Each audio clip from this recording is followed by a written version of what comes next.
Hi everyone, welcome back to Crochet Rocks.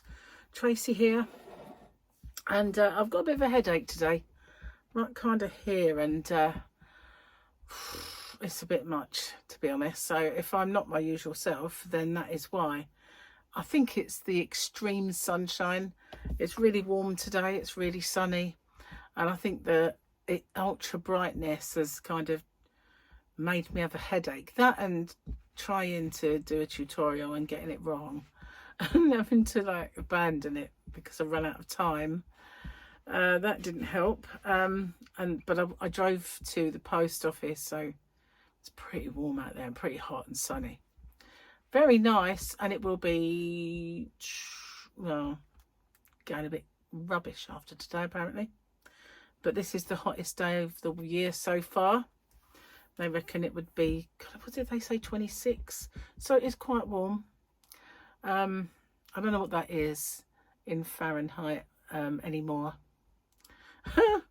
It's weird. I kind of feel like I'm neither Arthur nor Martha when it comes to temperature, because it changed while I was a child and I got used to it being 60, 70, 80, 90 degrees, 100 degrees, knowing that was hot.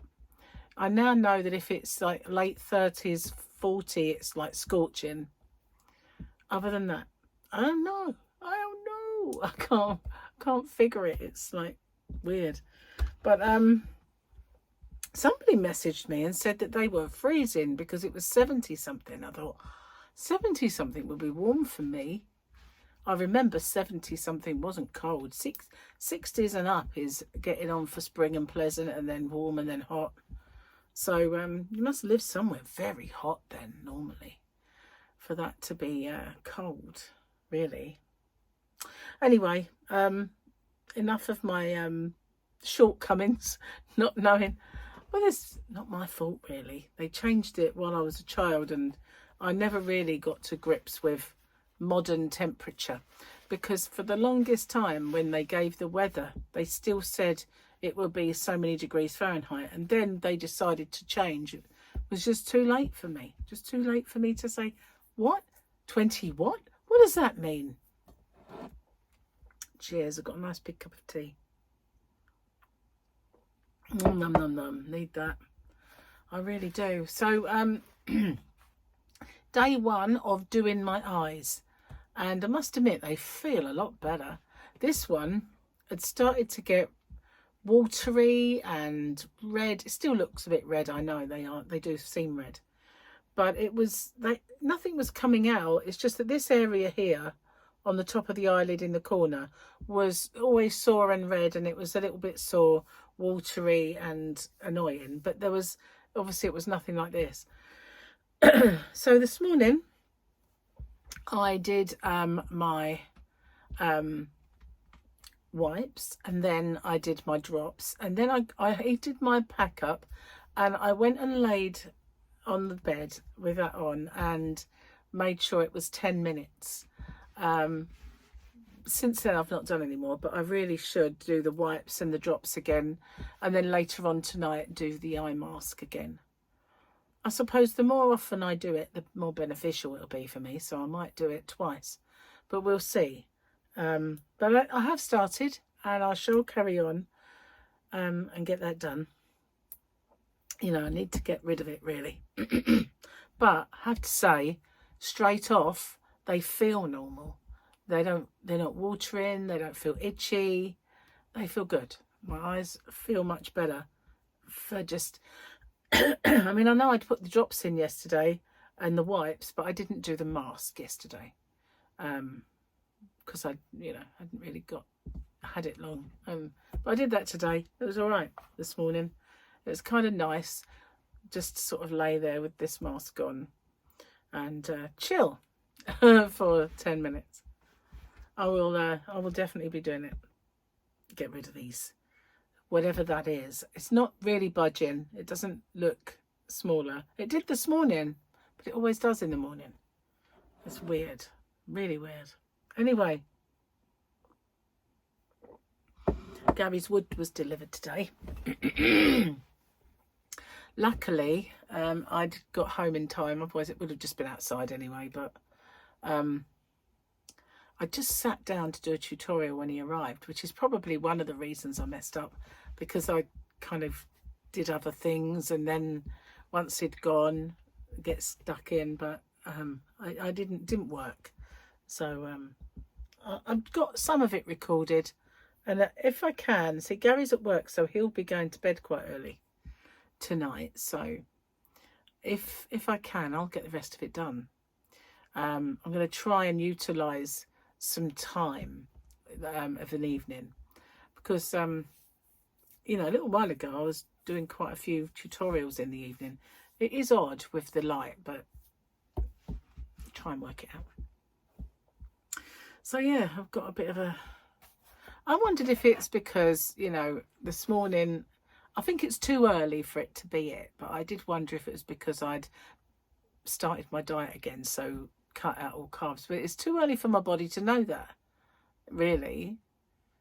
I had them yesterday, so I don't think it is. I don't know what has caused it, but I've got a bit of a feeling. Ow! And I've hurt my wrist again. No idea why. What happens, what I do to it is anybody's guess. You had the quote, "You will not die by my hand." Now we've got a fighter and lots of fighters. There we go. It looks like come on, get in closer. Come on, get in closer. Can't see you in the back there. Yeah, I know. Being silly. Ah, wrist is killing me. Don't know what I do to it. I tapped my Uber driver on the shoulder. The driver swerves, nearly hits a car and stops inches from a shop window. "Man, you're jumpy, aren't you?" "I only tapped your shoulder." "Sorry," says the driver. "It's my first day. I've been driving a hearse for the last 20 years.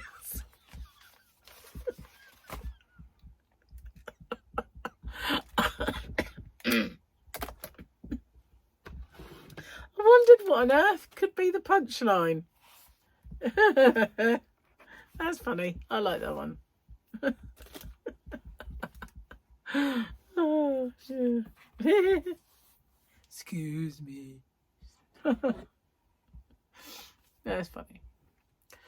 Ow! Honestly, I'm going to put some heat on it. Just put my tea on it.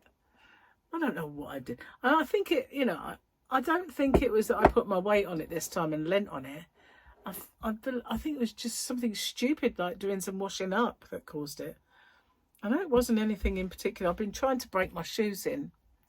And my kind of sparkly little sandals are fine. But I've been wearing these to try and break these in. Because although they're spongy on the inside, it just feels rubby. But I'm kind of breaking them in now for the summer and for my holiday and everything. Because I do have the other pair I've been wearing for years and years and years and years, but it would be handy to have two. So yeah, I've been doing that. I've been wearing them all day. This morning I was wearing them, my feet are freezing, but it's really heated up, so I haven't got cold feet now. The worst thing is you can't drive in them. You know, you're not allowed to drive in them or sandals, you know, like sliders of any kind. And that's the only ones I wear. So, you know, I kind of have to put socks on and go in trainers when I drive, which is annoying. Because, you know, they stay on my feet. It's not like I feel dangerous. I can understand in a way, though, because when I was young, I was learning to drive. And I've told you this before, some of you. My dad... My dad wanted me to move my car because I bought this Toyota Corolla and I hadn't passed my test, but I bought this car. And he wanted me to move it so he could get one of his cars out because he had several. You know. And he had a long driveway. So he stood behind me and he's doing all this. And I'm thinking, I really don't need you there, you know. Just get out of the way sort of thing. Anyway, I've got the kind of biting point of the car. And I put my foot down, but I was wearing wooden soled, they called skulls. Like, is it Dr. Skull or Shoal? I don't know, but I was wearing them and they're made of wood and they're like sliders. They've got a band across and it got stuck under my pedal and the pedal went down and I shot out the driveway at an alarming speed. My dad, he just sort of went, you could see him just like, he legged it down the road, and I flew into the bushes across the road. Luckily, it was bushes across the road. I was just like, flew into the bushes. And he went, what'd you do that for? I went, my foot got stuck. So I understand. You should never drive in that kind of shoe. Because, you know, I could have killed my dad, basically. I didn't. Never seen a big man move so fast in all my life. He flew down the road. Didn't know he could move like that. Still, at least I didn't hit him. I didn't damage the car. No, I come to rest in the blackberry bushes across the road. Oh.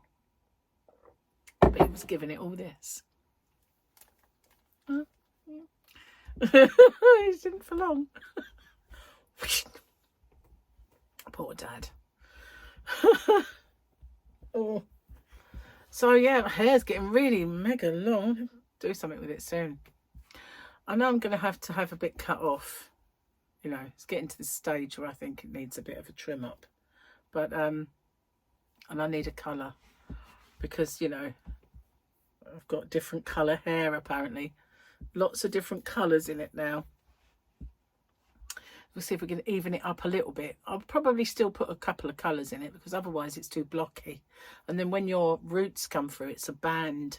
Whereas if you break it up with highlights, lowlights and stuff, then it doesn't look quite as much. And then the next time you can just go and have a few highlights. And they even out a little bit, and put the wash-ins in, and it just tones it. So yeah, I'm going to probably have to do that, but I don't really fancy the cost. It's a shocking price now, getting your hair done. Of any kind. I mean, even if you just want a cut. Shocking. Shocking. It is. I'm one of those women now that sit there and whinge about, oh, it didn't cost that in my time. One of them whingy women that things didn't cost that much a little while ago. Everything's gone up. Oh dear, turned into my mother. Can't have that. No. So yeah, while I went out earlier, I was listening to Celine Dion. I can't listen to Celine Dion very often. She kind of threatens to blow up Gary's hearing aid, so I can only listen to her on my own. So yeah, I was listening to her belt them out on the way to the post office and back. And I thought, oh, I'll go down Plough Lane. And Plough Lane, it's actually called Plough Road. But we always think of it as lane. It's called Plough Lane to us all, but it's Plough Road. And it is a lane. It's the size of a car. And every now and then when something's coming towards you, you've got to pull in to these designated spots and pass each other. Well, possibly not the greatest road to go down when people are here on holiday. So the last time I went down there and got stuck, I got stuck behind a dust cart. And dust carts now are nowhere as... I don't get why they do it. But back in the day, a dust cart would drive along the road, pull in. And then they'd bring all the dusty bins to that dust cart, empty them. And then they'd drive a bit further up the road and they'd do all the same thing again. But now, they go one house at a time. One flaming house at a time. So yeah, that took a while to get down that road. This time, horse and carriage doing rides for kids in one of the campsites. Cars coming towards us, cars behind, all backed up. Clip, clop, clip, clop, clip. Oh, took forever. I decided I'm not coming home that way. I've got the same horsey rides going back. So I'm going to go the other way. And as luck would have it, it wasn't too much traffic, because it would normally be. But because no one is at school, then it wasn't too bad. It didn't have any... well, you know what it's like when you go past a school. Oh, especially down a road where you've got narrowing and all that sort of thing. Because even though the big road where the school is, there's still kind of traffic calming measures. Oh, and no one can park. and nobody wants to walk, not even in the sunshine. So yeah, it's the only road there is, because the other end of the road is that lane. And it is, unfortunately, the only road that leads here. And I think they should open up another one somewhere. They should do it, because they were resurfacing the main road a little while ago, and that's the only road that leads here. So they really do need another one, because that way they could, it wouldn't matter if a sinkhole appeared and they had to do it, and it wouldn't matter if they had to resurface it. Everybody could go the other way, but there isn't. It's just, we are cut off. But obviously they have to allow access to people, but yeah. So we got half a nice road, but only half, because they didn't do the other half. So beyond that point towards here, still rubbish. But that bit of road is all nice and tarmacked. I don't know. So, guys, I didn't get very far today with my tutorial. I wasn't very pleased. I don't know quite what happened. Just wasn't. I guess I tried to do it when I wasn't in the right frame of mind and I had a headache. So it was destined to fail, really. But in my brain, I'm kind of thinking, you haven't got long, you've got to get this done. So putting unnecessary pressure on myself, I suppose, that also doesn't help. Never mind. Could be worse, couldn't it? Suppose it could. I mean, I don't know how to think, what to think about. Might be worse than it at the minute. Oh yeah, the internet could be wrong. Go down. Don't tempt fate. Really don't. Cheers, guys. I'm going to have a last guzzle. It's at the stage with this cup where if I use it for a video like this, by the time I keep drinking it, it gets cold before I finish it. So I need a smaller cup. I need to bring in my box cup rather than my Back to the Future cup. Unless I'm going to drink the whole lot quick. Otherwise, it gets cold before I get to the bottom. Anyway, guys, I'm going to get off. I'm going to go and do my eyes and see if I can get some paracetamols and get rid of this headache. Hopefully. So thanks for watching. I'll see you guys on the next one. Take care. Bye for now.